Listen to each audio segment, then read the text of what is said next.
समर्पण की क्लासेज में आप सभी का स्वागत है। आज हम सभी 9th क्लास के एनसीईआरटी कोर्स को लेकर आए हैं, जिसमें 9th क्लास का जो हम नया सिलेबस देखेंगे उसमें हम सभी ग्रामर के सबसे पहले उस रूल्स के बारे में देखेंगे और ग्रामर के सबसे पहले जो टॉपिक्स हैं उनको क्लियर करते हैं। सबसे पहले ये देखना है कि हमें ग्रामर में कौन कौन से टॉपिक पढ़ने हैं वो देखते हैं हम।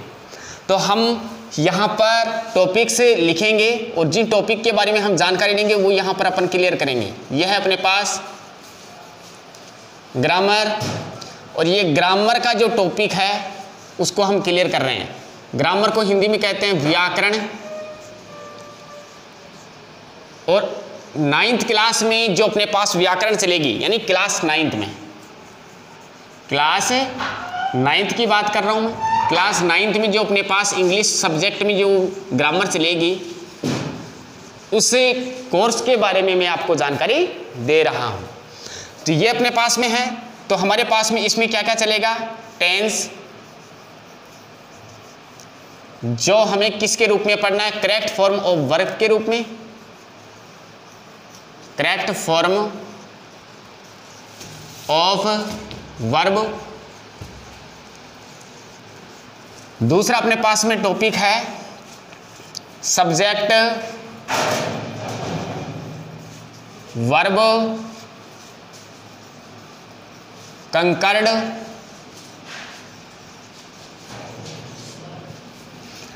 तीसरा टॉपिक अपने पास में है पैसिव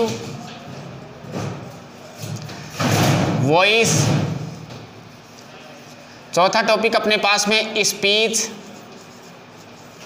या नरेशन।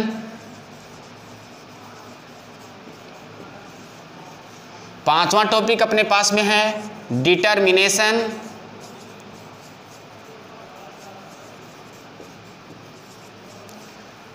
छठवां टॉपिक अपने पास में है प्रीपोजिशन।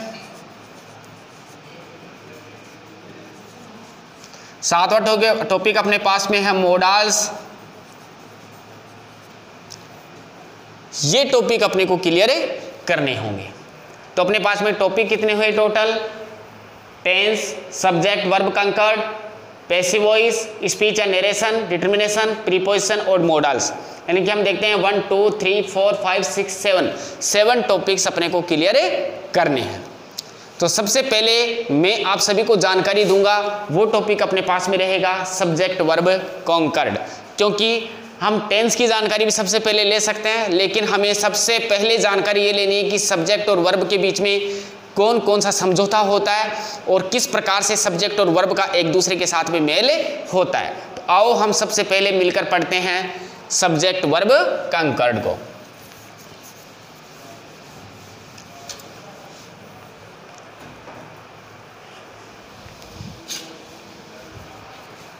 हम सबसे पहला टॉपिक कौन सा पढ़ रहे हैं? सब्जेक्ट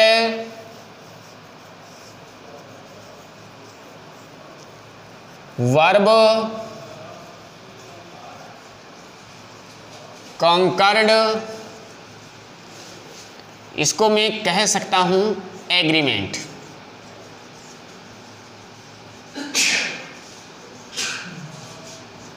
मीन क्या है? इसे कहते हैं कर्ता और वैसे सब्जेक्ट का मतलब होता है विषय।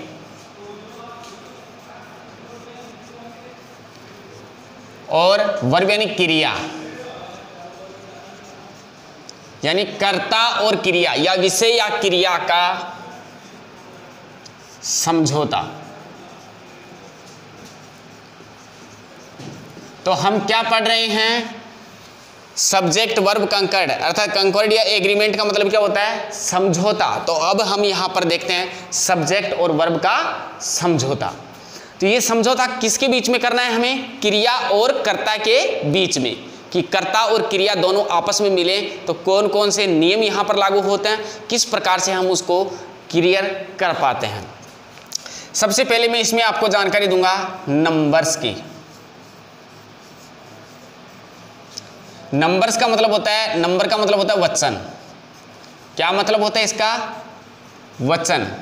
वचन किसे कहते हैं? ये बात तो आपने पहले भी सीखी है।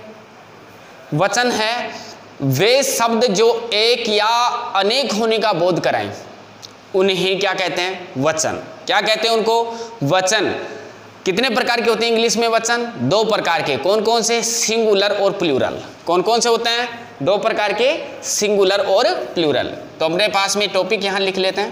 पहला अपने पास में सिंगुलर और दूसरा अपने पास में है प्लूरल।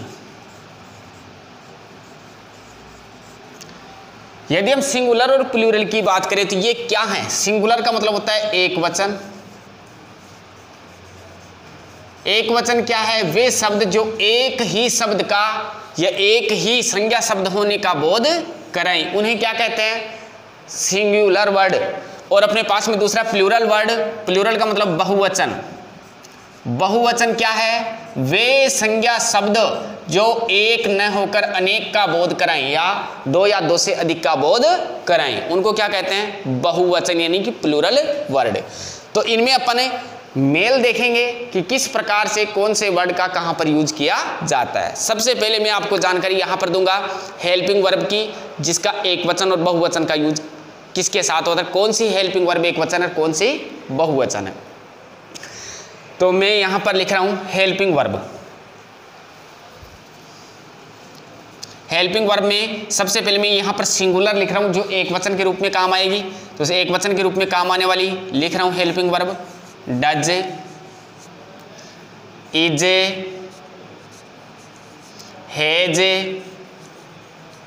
हैज बीन,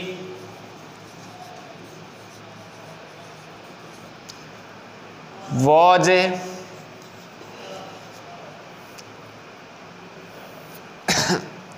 ये एक वचन के रूप में काम आ रही। इनका पहचान करने का एक सामान्य तरीका मैं आपको बता देता हूं कि वे सहायक क्रियाएं, वे सहायक क्रियाएं जो हमेशा के लिए जिनके अंत में एस या ईएस जुड़ा होता है, एक वचन कहलाती है, यानी सिंगुलर कहलाती हैं। तो इन सभी के अंत में आप देख सकते हो एस या ईएस जुड़ रहा है, तो वो हमेशा क्या कहलाएगी? एक वचन। बहुवचन के रूप में कौन से काम में ली जाती है?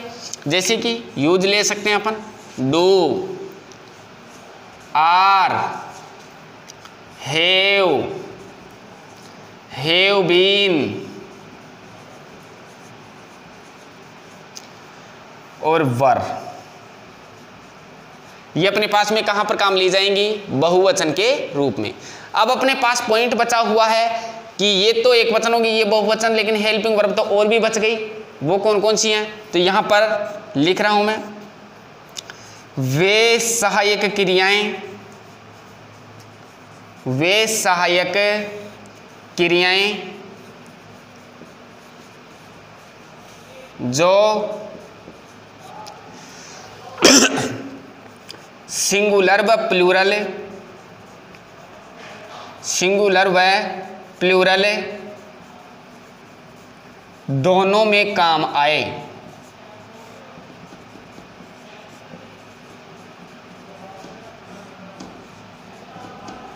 वे सहायक क्रियाएं जो सिंगुलर भी हो और प्लूरल भी हो, दोनों में ही काम आए, वो सहायक क्रियाएं आपके सामने मैं यहां पर पेश कर रहा हूं।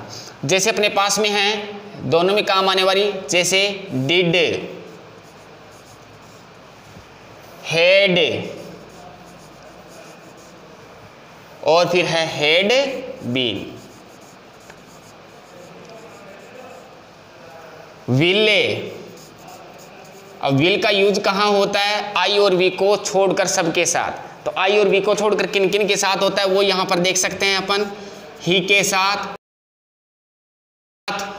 इट के साथ, नेम के साथ, दे के साथ, नेम्स के साथ, यानी अन्य जो भी होंगे आई और वी को छोड़कर उन सभी के साथ में किसका यूज होगा? विल का।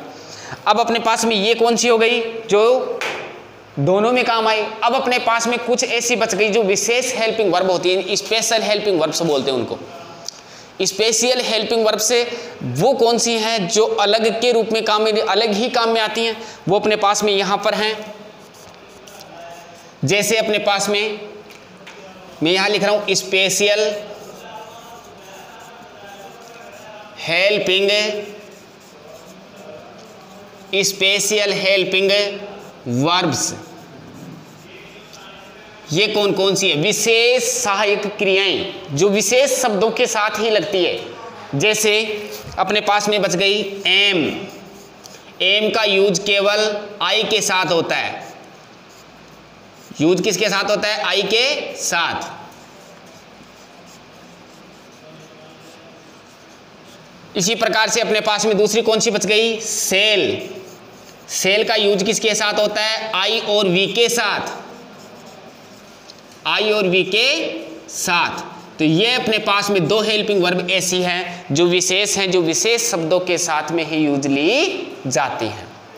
विशेष है जो विशेष किसके साथ यूज ली जाती हैं? विशेष शब्दों के साथ में ही यूज ली जाती हैं। एक बार मैं इनका एक्सप्लेनेशन करना चाहूँगा कि क्या पढ़ रहे हैं हम और किस प्रकार से किसका यूज लिया जाएगा। सब्जेक्ट वर्ब कंकर्ड एग्रीमेंट जो पॉइंट अपने पास में है वो पढ़ रहे हैं, इसको अपन एग्रीमेंट के नाम से भी जानते हैं। इसका मतलब है कर्ता क्रिया का समझौता। यहाँ पर अपन कर्ता और क्रिया का समझौता करवाएंगे, कर्ता और क्रिया का समझौता करवाएंगे। इस कर्ता और क्रिया के समझौते में हम सबसे पहले ये देखेंगे कि हमारे पास एक वचन और बहुवचन कौन कौन सी चीज़ें हैं। तो सबसे पहले मैंने आपको बताया नंबर्स, नंबर्स में मैंने लिखा हिंदी अनुवाद इसका जो है वो है अपने पास में वचन। वचन दो भागों में बटे हुए हैं, एक वचन और बहुवचन के रूप में। किसके रूप में बटे हुए हैं?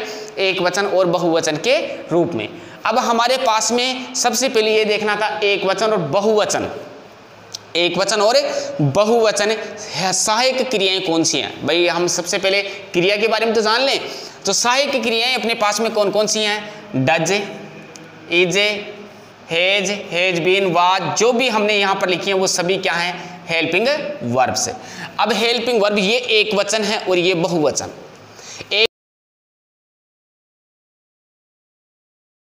एक वचन का पता किससे चला? एस और ईएस इसके अंत में लगा हुआ आपको मिलेगा। इधर देख रहे हैं प्लूरल में, ये प्लूरल है बहुवचन जिनको बोलते हैं। तो एक वचन सहायक क्रियाएं ये होंगी और बहुवचन सहायक क्रियाएं ये होंगे। अब अपने पास में हेल्पिंग वर्ब्स से और बच रही हैं। टोटल कितनी होती हैं? टोटल हेल्पिंग वर्ब्स अपने पास में होते हैं 24। कितने होते हैं? 24 यानी कि 24। जैसे कि आपको मैं काउंट भी करवा सकता हूँ 1 2 3 4 5 6 7 8 9 10 11 12 13 14 15 16 और अपने पास में है हैज बीन, हैव बीन आदि अपने पास में और भी बच रही हैं जैसे हेल्पिंग वर्ब्स के रूप में। तो 14 तो अपने पास में ये हुई, कितनी हुई? 14। और 14 के बाद मॉडल्स को अपने इसमें शामिल कर लेते हैं तो अपने पास में 24। अब देखते हैं अपने पास में टॉपिक्स और इसमें जैसे विल और सेल के साथ में अपन और देखते हैं तो विल बी, सेल बी, दो अपने पास में वो है। फिर विल हैव, सेल हैव, फिर अपने पास will have been, shall have been. तो अपने पास में यहाँ पर और हेल्पिंग वर्ब्स होते हैं, टोटल 24 होती हैं। अब ये अपने पास में क्या है? एक वचन और ये अपने पास में क्या है? बहुवचन। एक वचन ये आएंगे तब यूज करना है और बहुवचन ये आएंगे तब यूज करना है। अब ये देखना है हमारे को कि हेल्पिंग वर्ब्स और बच गई, उनका यूज कहाँ करें। तो वे सहायक क्रियाएं जो सिंगुलर व प्लूरल दोनों में ही काम आए।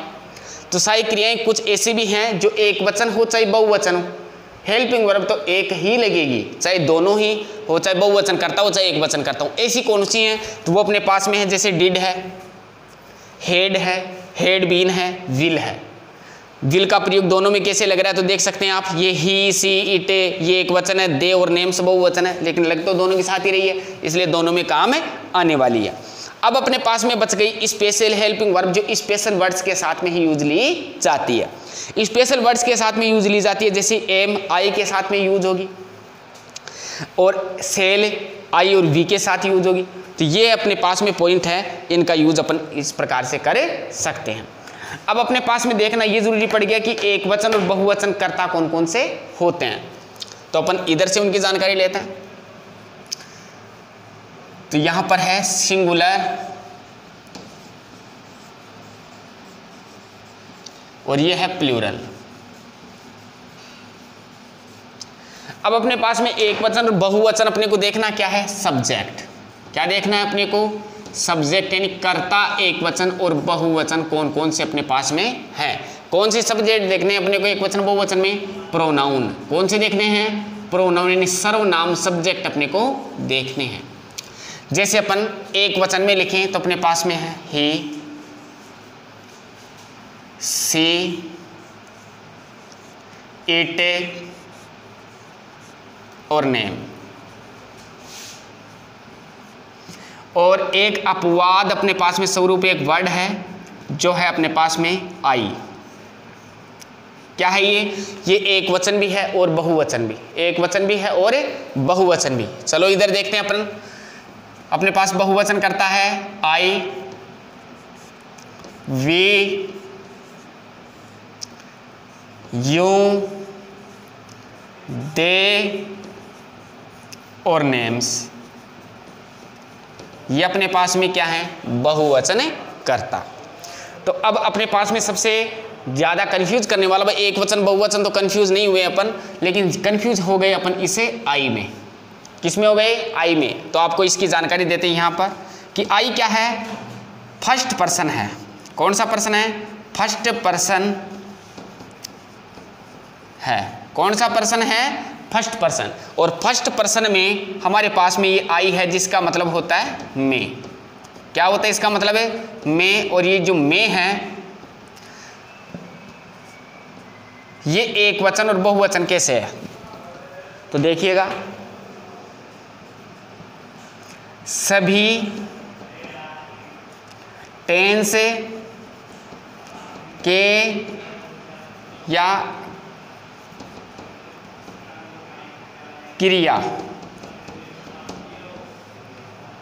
क्रियाओं के साथ आई बहुवचन है, बहुवचन है, किंतु वॉज के साथ आई को सिंगुलर बना दिया जाता है।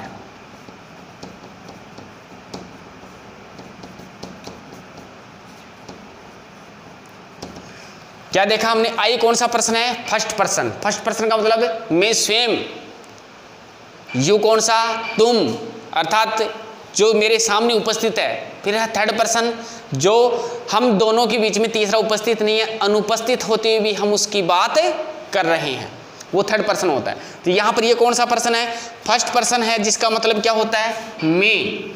और ये सभी टेंसों में सभी सहायक क्रियाओं के साथ, यानी एम को छोड़कर, ये तो स्पेशल है, इसको छोड़कर सभी में इसको क्या माना गया है, बहुवचन। इसके साथ में बहुवचन सहायक क्रियाओं का यूज होता है। लेकिन यदि जहां पर भी अपने को वाज यूज करना हो या वाज का यूज पहले से हुआ हो, वहां पर अपन आई को बहुवचन का रूप न देकर सिंगुलर मानते हैं। क्या मानते हैं, सिंगुलर मानते हैं, यानी एक वचन इसको मान लिया जाता है। तो ये अपने पास में एक वचन बहुवचन कर्ता और क्रियाएं हुई। तो हमने क्या सीखा, हमने सीखा है कि एक वचन सहायक क्रियाएं कौन सी होती है, बहुवचन सहायक क्रियाएं कौन सी होती हैं। वे सहायक क्रियाएं जो दोनों में काम आती हैं, और वे सहायक क्रियाएं जो स्पेशल विशेष शब्दों के लिए ही बनाई गई हैं। फिर हमने देखा कि यहाँ पर अपने पास में टॉपिक बना कि ही, सी, इट, नेम, और ये आई है, ये एक वचन के रूप में काम में आ रहा है। और यहाँ पर प्लूरल में आई, वी, यू, दे और नेम से बहुवचन के रूप में काम में आ रहा है। तो अपन इनके हिंदी अनुवाद भी देख लेते हैं। इसको हिंदी में कहते हैं वह जो यूज लिया जाता है पुरुष के लिए। इसका मतलब ये होता है वह, लेकिन यह काम में आता है स्त्री के लिए।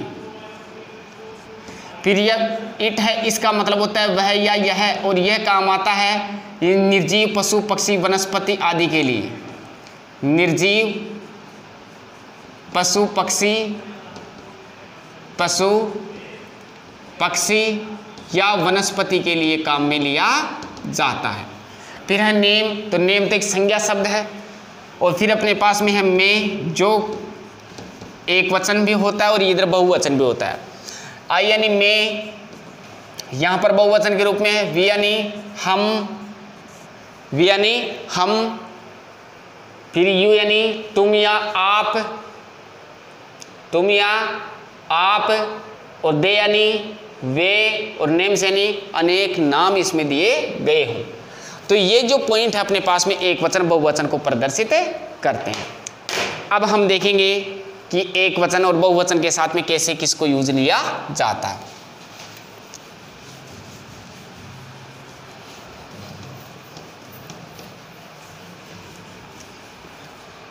जैसे मैं एग्जांपल दे रहा हूं एक वचन का,